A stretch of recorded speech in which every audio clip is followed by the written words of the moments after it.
नमस्कार प्रेक्षकांनो, तर मालिकेमध्ये काही सुंदर आपल्याला ट्विस्ट बघायला मिळणार आहे. तर आपण पाहतो या मल्लिकाने खूप घाणेरडा डाव रचलेला असतो समर आणि स्वानंदीमध्ये दुरावा निर्माण करण्याचा. पण ही मंदा मंदा मात्र सगळं भांडं फोडून टाकते, मल्लिकाला एक्सपोज करते. तेव्हा आता हे सगळं कशा पद्धतीने घडणार आहे, काय घडणार आहे, हेच आपल्याला या व्हिडिओमध्ये जाणून घ्यायचं आहे. छोटासा व्हिडिओ आहे, शेवटपर्यंत पहा. तर आपण पाहतो मंदाकिनी चांगलीच पडलेली असते. त्यामुळे ती रडत आणि चिडत मल्लिकाला फोन करते आणि बोलते, ताई अहो तुम्हाला काय सांगू, तुमची पोट्टी, अहो तिला काहीच संस्कार केलेले नाही आहेत तुम्ही. तुमच्या त्या आधिराने चक्क मला धक्का दिला आणि माझा पायच मोडला हो. आता तुम्हीच मला सांगा, मी या अवस्थेमध्ये घरची कामं कशी करू? या घरामध्ये कोणी एक पातसुद्धा हलवत नाही हो माझ्याशिवाय. आणि तुमची ती लेक, तिला तर नुसती बसून खायची सवय आहे, एका कामामध्ये माझी मदत करत नाही. आणि अशा प्रकारे मंदा मल्लिकाकडे अधिराची कंप्लेंट करत असते. पुढे काय करू हे विचारत असते. आणि आता मात्र मल्लिका मनातल्या मनात हसते आणि विचार करते, हीच ती सुवर्ण संधी. समर आणि स्वानंदीला कायमचं वेगळं करण्याची याहून संधी मला चांगली मिळूच शकत नाही. या संधीचा मला पुरेपूर वापर करून घ्यायला हवा.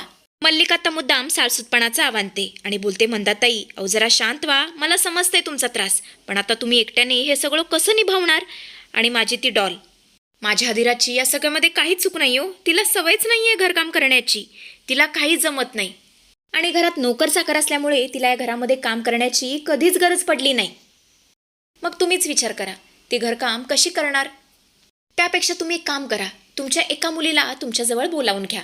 सुष्मिताला हे सगळं काही करायला जमणार नाही, स्वानंदी मात्र हे सगळं परफेक्टली करू शकेल. तुम्ही एक काम करा, स्वानंदीला फोन करा आणि तिला बोलून घ्या ना तुमच्या मदतीला. ती तुमची सेवा करेल, घरातली कामंसुद्धा करेल. जोर तुम्ही बऱ्या होत नाही ना, तर तिला तिकडेच ठेवून घ्या सेवेसाठी. तुमची सगळी कामं ती चोखरित्या करेल, अगदी ॲक्युरेटपणे करेल. त्यामुळे तुम्हाला टेन्शन घ्यायची काही गरजच पडणार नाही. तेव्हा मंदा बोलते, पण मल्लिकाताई त्या स्वानंदीला. तेव्हा मल्लिका बोलते, ऐका माझं, मी जे काही सांगते ना ते करा. आपल्याला सुष्मिताचा बदला घ्यायचा आहे. आणि मुख्य म्हणजे जर तुम्हाला स्वानंदीकडून खरा बदला घ्यायचा असेल ना, तर मला एक भन्नाट आयडिया सुचली आहे. माझा प्लॅन असा आहे, जेव्हा स्वानंदी तिकडे येईल तेव्हा आपल्याला समर आणि स्वानंदीचा कॉन्टॅक्ट होऊच द्यायचं नाही आहे. तेव्हा मंदा बोलते, हो मल्लिकाताई तुम्ही काय बोलताय, मला खरंच काही कळत नाही आहे, तुम्ही जरा क्लिअरली सांगाल का? तेव्हा मल्लिका बोलते, खरंच काय मंद बाई आहे. ती म्हणते, हे बघा, मी तुम्हाला जेवढं सांगते ना तेवढं करा, बाकी तुमचं एक्स्ट्राचं डोकं अजिबात चालू नका. समरचा जर फोन आला स्वानंदीच्या मोबाईलवरती तर तुम्हाला तो कट करायचा आहे आणि त्याचं तिच्याशी बोलणं होऊ द्यायचं नाही आहे. आता हे तुम्ही कसं करणार हे तुमचं तुम्ही बघा. स्वानंदीचा मोबाईल तुम्हाला मॅनेज करायचा आहे बरोबर. आणि इकडे स्वानंदीने समरला फोन केला की तर तो मी कट करेन. दोघांना वाटेल की समोरचा आपल्याला इग्नोर करतोय. आणि एकदा का त्यांच्यामध्ये गैरसमज वाढले की आपोआप दुरावा येईल आणि आपल्याला तेच तर हवं आहे.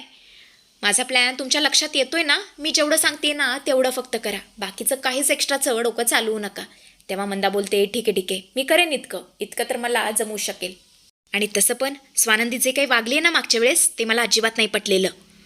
त्यामुळे माझ्या मनात स्वानंदीबद्दल खूप राग आहे आणि तिला जर धडा शिकवायचा असेल ना तर हा आपण डाव टाकूयाच. असं म्हणतच मंदा आता स्वानंदीला फोन करते आणि बोलते, स्वानंदी बाळा, म्हणजे गोड गोड बोलू लागते आणि म्हणते, स्वानंदी अगं तुला तर माहीतच आहे, त्या आधिराने मला पाडलंय, अगं तिने माझा पाय मोडलाय, मी बेड रेस्टवरती आहे, मला घरातली काहीच कामं करता येत नाही आहे आणि ती आधिरा काडीचंही काम करत नाही. तू येतेस का गं माझ्या मदतीला? म्हणजे मी बरी होईपर्यंत तू माझी सेवा करशील का? एक मुली या नात्याने तू मला मदत करशील ना गं? सुष्मिता तर काहीच करू शकत नाही, मला तुझ्याकडूनच अपेक्षा आहे गं. स्वानंदी नाही म्हणू नकोस, ये ना गं. तेव्हा स्वानंदी बोलते, आई तू काळजी करू नकोस, जोर तुला बरं वाटत नाही ना तर मी तुझ्या सेवेसाठी उभी राहीन, तू अजिबात काळजी करू नकोस, उद्या सकाळी मी तुझ्याकडे येईल. तेव्हा मंदा बोलते, पण समरराव आजी, ते दोघे तुला सोडतील का? तेव्हा स्वानंदी बोलते, हे बघ, त्यांचं टेन्शन तू घेऊ नकोस. राजवाडे किंवा आजींना काय सांगायचं, कसं मनवायचं ते माझं मी बघेन, तू फक्त स्वतःची काळजी घे, उद्या सकाळी मी येते. असं म्हणतच ती फोन ठेवते. मंदाला खूप आनंद झालेला असतो कारण तिचा हा घाणेरडा प्लॅन सक्सेसफुल झालेला असतो. दुसऱ्या दिवशी आपण पाहतो तर काय, स्वानंदी बॅग घेऊन मंदाकडे आलेली असते. मंदाला खूप आनंद झालेला असतो. स्वानंदी आता मंदाजवळ जाते, तिची सगळी काम करू लागते, चहा नाश्ता सगळं बेडवरती आणून देत असते. मंदा म्हणत असते, तूच ग माझी खरी लेक, तुलाच माझा पुळका, बाकी कोणाला या घरामध्ये माझा पुळका नाही आहे. खरं स्वानंदी, तू आलीस ना मला खूप खूप आधार मिळाला, बाकी मला दुसरं काहीच नको, तू फक्त माझी सेवा कर, बाकी मला काही नको. आणि एकदा का मी बरी झाली आहे की मग तू घरी निवांत जा, मी काहीच म्हणणार नाही. खरंच देवासारखी तू माझ्या मदतीला धावून आलीस.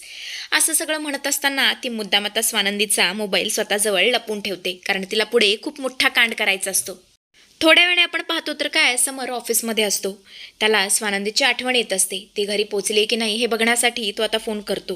पण मंदाकिनी मात्र लगेच निर्दयीपणे फोन कट करते.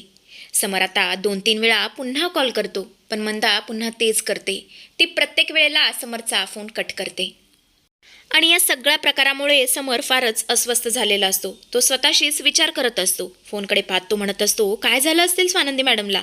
त्याचा फोन का कट करतायत? असं त्या कधीच वागल्या नाही आहेत. काही प्रॉब्लेम तर झाला नसेल ना? त्या मला मुद्दाम अवॉइड तर करत नाही आहेत ना? हे सगळं काय अचानक घडतंय? स्वानंदी मॅडम प्लीज असं वागू नका, मला त्रास होतोय, असं तो मनातल्या मनात विचार करू लागतो. मंदाने मात्र खूप हुशारी केलेली असते. तिने समरचे सगळे कॉल लॉग्स डिलीट केलेले असतात. थोड्या वेळाने स्वानंदी कामातून फ्री होते आणि ती मोबाईल उचलते. पाहते तर काय, समरचा एकही फोन आलेला नसतो. ती विचार करते, हे कसं शक्य आहे? आज दिवसभर राजवाड्यांनी मला एकदा सुद्धा फोन नाही केलेला. असं का केलं असेल त्यांनी? मी एक काम करते, मी त्यांना फोन करते, असं म्हणतच ती फोन करते. पण इकडे मल्लिका फोन कट करते. स्वानंदीला काही समजायला मार्ग नसतो. एकतर दिवसभर समरने फोन केलेला नसतो आणि त्यात तो कट करतोय. असं का समर करत असेल? आणि या सगळ्यामुळे स्वानंदीला प्रचंड तणाव आलेला असतो. ते विचार करते, राजवाड्यांना काय झालंय? ते माझा फोन का कट करत असतील? नक्की काय झालंय? ते माझ्यावर रागवलेत का? माझ्याकडून काही चूक तर घडली नसेल ना? तर आता दुसऱ्या दिवशी समर आता विचार करतो, खूप झालं, मी स्वानंदी मॅडमला विचारणार नक्की काय घडलंय. ह्या असा लपवाछपीचा खेळ मला करायचाच नाहीये. मी थेट आता त्यांच्या घरी जातोय. आणि हे सगळं मल्लिकाला माहिती नसतं.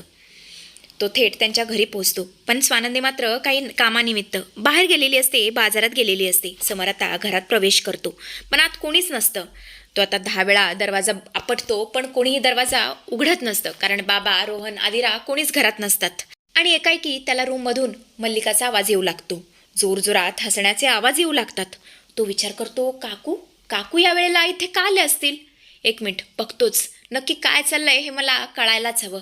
त्यामुळे तो दबक्या पावलांनी हळूच दाराजवळ जातो. मंदाच्या बेडरूमजवळ जातो.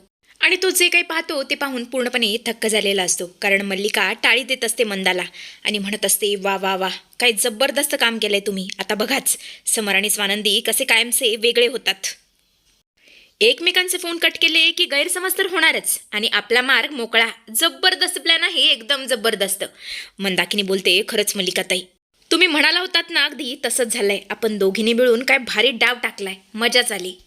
तेवढ्यातच दार जोरात उघडतं आणि समर रागाने आतमध्ये येतो. त्याला पाहून दोघींच्याही चेहऱ्यावरचा रंग सुटतो. मल्लिकाला तर काहीच समजत नसतं की समर अचानक इथे कसं काय आला. नाही म्हणजे तो तर ऑफिसला गेला होता आणि तो अचानक कसं काय आला. समर रागाने ओरडतो. त्याच्या डोळ्यामध्ये आग असते. तो जोरातच ओरडतो, काय चाललंय हे सगळं? तुम्ही दोघं काय बोलत होता आत्ता? मिसेस सरपोतदार, हे जे काही मी ऐकलं ते खरं आहे का? तुम्ही आत्ताच्या आत्ता जे काही घडलंय ते सांगा. हा कोणता डाव रचला होता तुम्ही? नक्की काय चाललंय हे सगळं? आणि ही मंदा किती घाबरट आहे हे आपल्याला वेगळं सांगण्याची काही गरज नाहीये. समरचा तो रुद्रावतार पाहून मंदाकिनी आणि मल्लिका दोघींच्याही पायाखालची जमीनच सरकते. दोघींचीही चांगलीच फाटलेली असते. मंदाकिनी प्रचंड घाबरते आणि स्वतःला वाचवण्यासाठी ती थेट मल्लिकावरती पलटते. मंदाकिनी थरथरते. रडकुंडीला येऊन ती मल्लिकाकडे बोट दाखवते आणि बोलते, अहो जावई बापू, यात माझं काहीच म्हणणं नव्हतं. या बाईच्या सांगण्यावरून मी हा सगळा मोठा प्लॅन केला. याच बाईंनी मला सांगितलं नक्की काय करायचंय. यांनीच खरं तर मला सांगितलं होतं की जेव्हा समर स्वानंदीच्या मोबाईलवरती फोन करेल तेव्हा कट करायचा आणि नंतर कॉल लॉगसुद्धा डिलीट करायचे. खरं तर स्वानंदीने सुद्धा तुम्हाला फोन केला होता, पण यांनी ते डिलीट केले आणि नंतर कॉल लॉगसुद्धा डिलीट केला. त्यामुळे तुम्हाला असं वाटलं की स्वानंदी फोन कट करतीये, पण हा सगळा हिचा डाव होता, या बाईचा डाव होता. मी हे सगळं या मल्लिका मॅडमच्या सांगण्यावरून केलंय. मला माफ करा जावई बापू. मी तर फक्त एक कटपुतली होते. हे सगळं प्लॅनिंग या बाईचं होतं.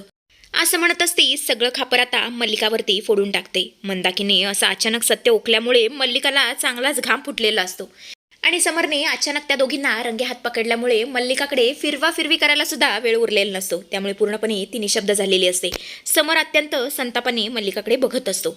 तेव्हा आता तो नक्की काय करेल, मल्लिकाला काय शिक्षा देईल, काय खडे बोल सुनावेल, हे सगळं आपल्याला येणाऱ्या भागामध्ये बघायला मिळणार आहे. असेच अपडेट्स बघत राहण्यासाठी चॅनलशी कनेक्टेड राहा.